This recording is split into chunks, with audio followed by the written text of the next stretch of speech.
മുനമ്പത്തെ ഒരു വഖഫ് ആണോ അല്ലേ എന്ന തർക്കങ്ങളൊക്കെ നിലനിൽക്കുമ്പോൾ ഈ ഇരിക്കുന്ന പണ്ഡിതന്മാരും കേരളത്തിലെ മുഴുവൻ ഇസ്ലാമിക സംഘടന ആളുകളും ആദരണീയനായ പാണക്കാട് സയ്യിദ് സാദിഖ് അലി ശിഹാബ് തങ്ങളുടെ നേതൃത്വത്തിൽ ഈ പട്ടണത്തിൽ ഒരുപാട് മണിക്കൂറുകൾ ഇരുന്ന് ആലോചിച്ച് പ്രഖ്യാപിച്ചത് മുനമ്പത്ത് ഇപ്പോൾ താമസിക്കുന്ന ലീഗലായി അവിടെ കഴിഞ്ഞുകൂടുന്ന ഒരാളെയും കുടിയിറക്കാൻ പാടില്ല എന്നാണ്.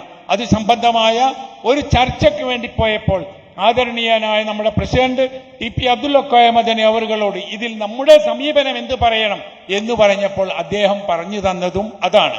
മിനിയാന്ന് പത്രസമ്മേളനത്തിൽ പറഞ്ഞതും അതാണ്. ഒരൊറ്റ മുസ്ലിം സംഘടനയും കേരളത്തിൽ മുനമ്പത്തുള്ള ആളുകളെ കുടിയിറക്കണം എന്ന് പറയുന്നില്ല. അവർക്ക് അവിടെ താമസിക്കാൻ ലീഗലായ നിലയ്ക്ക് എന്നേക്കും പരിഹാരമുണ്ടാക്കണം എന്നാണ് പറഞ്ഞത്.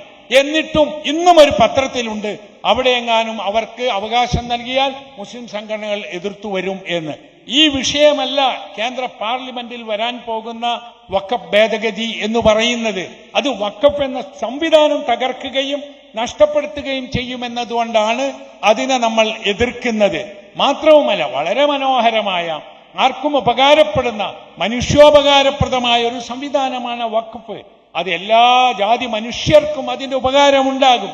കന്നുകാലികൾക്കും പക്ഷികൾക്ക് പോലും വെള്ളം കുടിക്കുവാൻ വേണ്ടി വഖഫ് സ്വത്തുകൾ ഉപയോഗിച്ച് സംവിധാനങ്ങൾ ഉണ്ടാക്കിയിരുന്നു ഇസ്ലാമിക ഖിലാഫത്തിന്റെ കാലത്ത് എന്ന് ചരിത്രത്തിലുണ്ട്. അത്രയും സുന്ദരമായ മനോഹരമായ ഒരു ആശയത്തെ അതും ഭീകരമാക്കി തീർക്കുന്ന ഒരു സാഹചര്യം നിലനിൽക്കുമ്പോൾ അല്ല, ഞങ്ങൾ സമാധാനത്തിന്റെ ആളുകളാണ്, ഇസ്ലാം ശാന്തിയാണ്, സലാം എന്നാണത്.